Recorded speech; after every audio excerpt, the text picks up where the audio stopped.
Campus మాత్రమే కాదు, ఇది విలువలతో, వ్యక్తిత్వంతో దేశ నిర్మాణంలో భాగస్వామిగా నిలిచి శతాబ్ద కాలాన్ని దిగ్విజయంగా పూర్తి చేసుకున్న భారతీయ వారసత్వ సంపదకు చిహ్నం.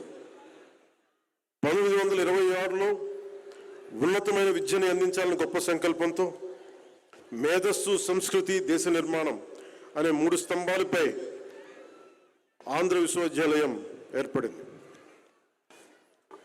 ఇక్కడ విద్యను పూర్తి చేసుకొని బయటికి వెళ్ళిన వారు కేవలం ఉద్యోగాల కోసం కాదు, వివిధ రంగాల్లో సమాజాన్ని ముందుకు నడిపే నాయకులుగా, మేధావులుగా, వ్యవస్థలో మార్పు తీసుకొచ్చే బలమైన శక్తిగా నిలిచారు.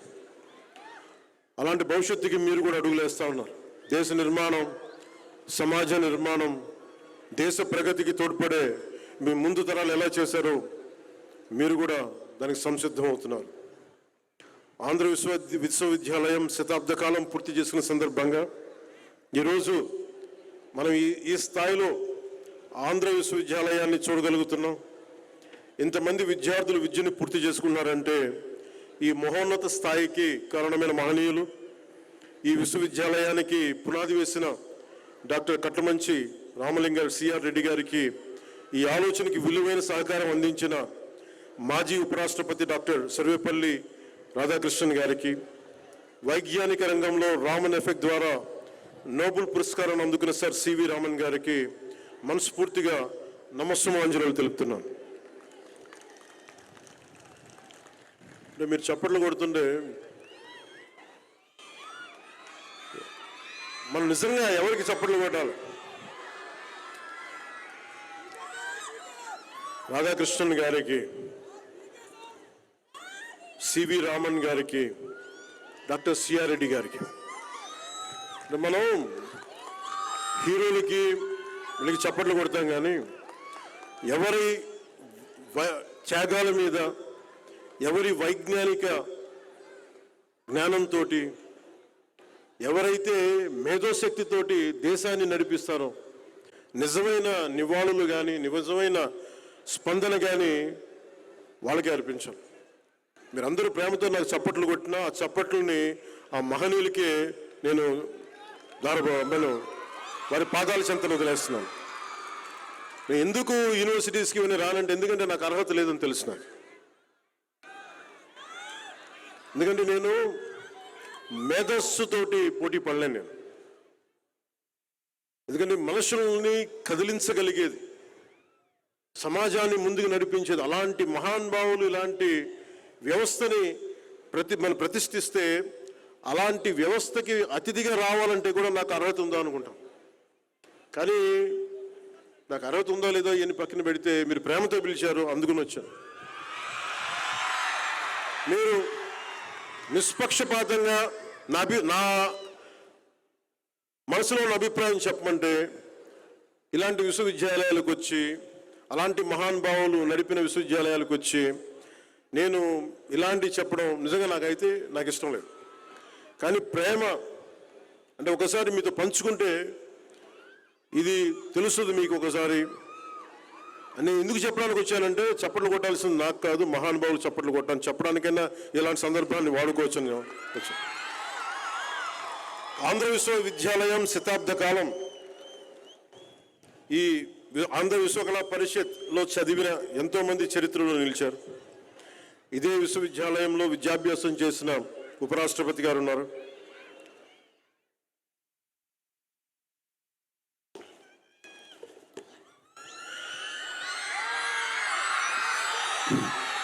మన జీవితంలో ఎటువైపు వెళ్ళాలి అనే మార్గాన్ని ఎంచుకునే ఆలోచన మనకి చదువుతో, యూనివర్సిటీతో మొదలవుతుంది. కానీ ఆ గమ్యాన్ని ఎలా చేరుకోవాలని మనం స్వశక్తితోనే మనం నిర్ణయించుకోవాలి. మీరు కేవలం ఈ విశ్వవిద్యాలయం విద్యార్థులు మాత్రమే కాదు,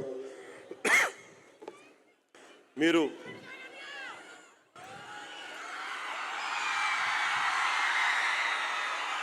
మీ చల్లని మాట చాలు వచ్చే దగ్గు ఆగిపోతుంది.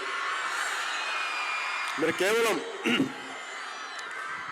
విశ్వవిద్యాలయం విద్యార్థులు మాత్రమే కాదు,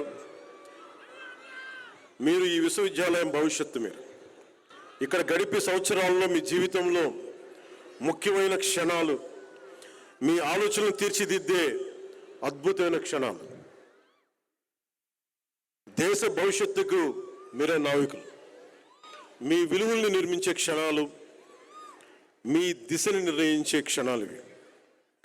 విద్య అంటే పుస్తకాల్లో ఉన్న జ్ఞానం మాత్రమే కాదు, సమస్యల్ని ఎదుర్కోగలిగే ధైర్యం, సరైన నిర్ణయాలు తీసుకునే వివేకం, సమాజానికి ఉపయోగపడే బాధ్యత. సౌత్ ఆఫ్రికా ప్రెసిడెంట్గా చేసి అపార్థైడ్ మీద యుద్ధమే చేసి కొన్ని దశాబ్దాలు చేసిన నెల్సన్ మండేలా గారి మాటల్ని ఒకసారి మీకు గుర్తు చేస్తున్నాను. ప్రపంచాన్ని మార్చగల అత్యంత శక్తివంతమైన ఆయుధం ఉందండి, అది విద్య. కాబట్టి మీ లక్ష్యం కేవలం ప్రతిభ కాదు, మీ ధ్యేయం సమాజ సేవ కూడా కావాలి. మీ జ్ఞానం మీకోసం మాత్రమే కాకుండా మీ అరుపులు కేకలు అన్నీ కూడా, మీ ఉత్సాహం సమాజానికి దేశానికి ఉపయోగపడాలి. ఈరోజు ప్రపంచ స్థాయిలో భారతదేశం ఒక బలమైన దేశంగా నిలిచింది. గౌరవ ప్రధానమంత్రి శ్రీ నరేంద్ర మోదీ గారి నాయకత్వంలో Atmanirbhar Bharat, make in India, Viksit Bharat 2047 వంటి కార్యక్రమాలు భారతదేశాన్ని స్వయం సమృద్ధి వైపు తీసుకెళ్తా ఉన్నాయి. రాష్ట్రంలో కూడా education, empowerment, youth, innovation, opportunities అన్న ఆలోచనలతోటి ముఖ్యమంత్రి శ్రీ నారా చంద్రబాబు నాయుడు గారి నాయకత్వంలో అన్ని ముందుకెళ్తా ఉంది రాష్ట్రం. రాష్ట్రం పునర్నిర్మాణంలో యువతని భాగస్వామ్యం చేసే దిశగా ఈ రాష్ట్ర ప్రభుత్వం అడుగులు వేస్తూ ఉంది. ఈ మార్పుని సాధించగలిగేవారు, మన మధ్యలో నిలబడి ఉన్నవారు మీరే. మార్పు తీసుకొచ్చేది యువత మాత్రమే. దేశ భవిష్యత్తు, మన భవిష్యత్తుని పరిస్థితులు నిర్ణయించవు, మన ఆలోచనలు నిర్ణయిస్తాయి, మీ విలువలు నిర్ణయిస్తాయి, మీ చర్యలు నిర్ణయిస్తాయి.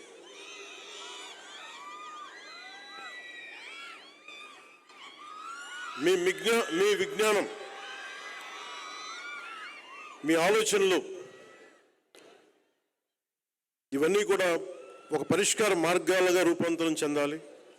మీ కృషి సమాజానికి ఉపయోగపడే అర్థవంతమైన మార్పు కావాలి.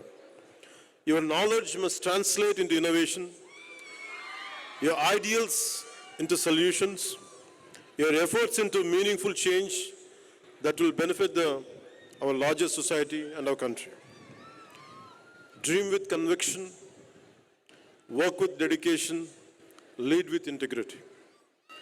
బలమైన నమ్మకంతో కలలు కనండి. కలలు కను నీ కలల్ని తొక్కుతూ నడుస్తున్న కాళ్ళని ఖండించే వరకు కలలు కనండి. Don't stop dreaming. అందుకని బలమైన కలలు కనండి. నిరంతర కృషితోటి మీరు ముందుకు సాగండి. నిబద్ధతతోటి మీరు నాయకత్వం వహించండి. ఈ ఒక్క 4 మాటలు చెప్పి నేను ముగిస్తాను. ఇది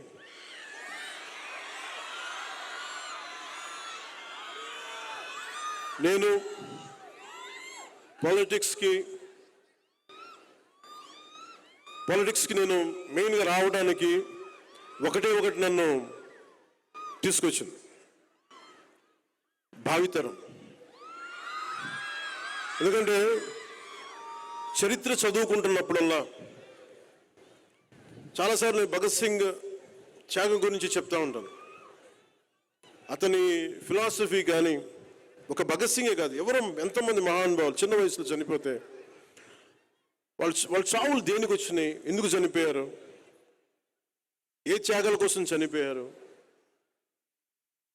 ఒకసారి చదివినప్పుడల్లా, ఉదాహరణకి ఫ్రీడమ్ ఎట్ మిడ్ నైట్ అనే పుస్తకం చదివితే ఎందుకు దేశ విభజన జరిగినప్పుడు ఎలా జరిగింది, ఎంతమంది చనిపోయారు, ఎన్ని లక్షల మంది చనిపోయారు, ఎన్ని కోట్ల మంది నిరాశ్రులయ్యారు, ఇవన్నీ చదువుతున్నప్పుడల్లా స్వార్థంగా బతకలేం నిజంగా గుండెలోకి తీసుకుంటే.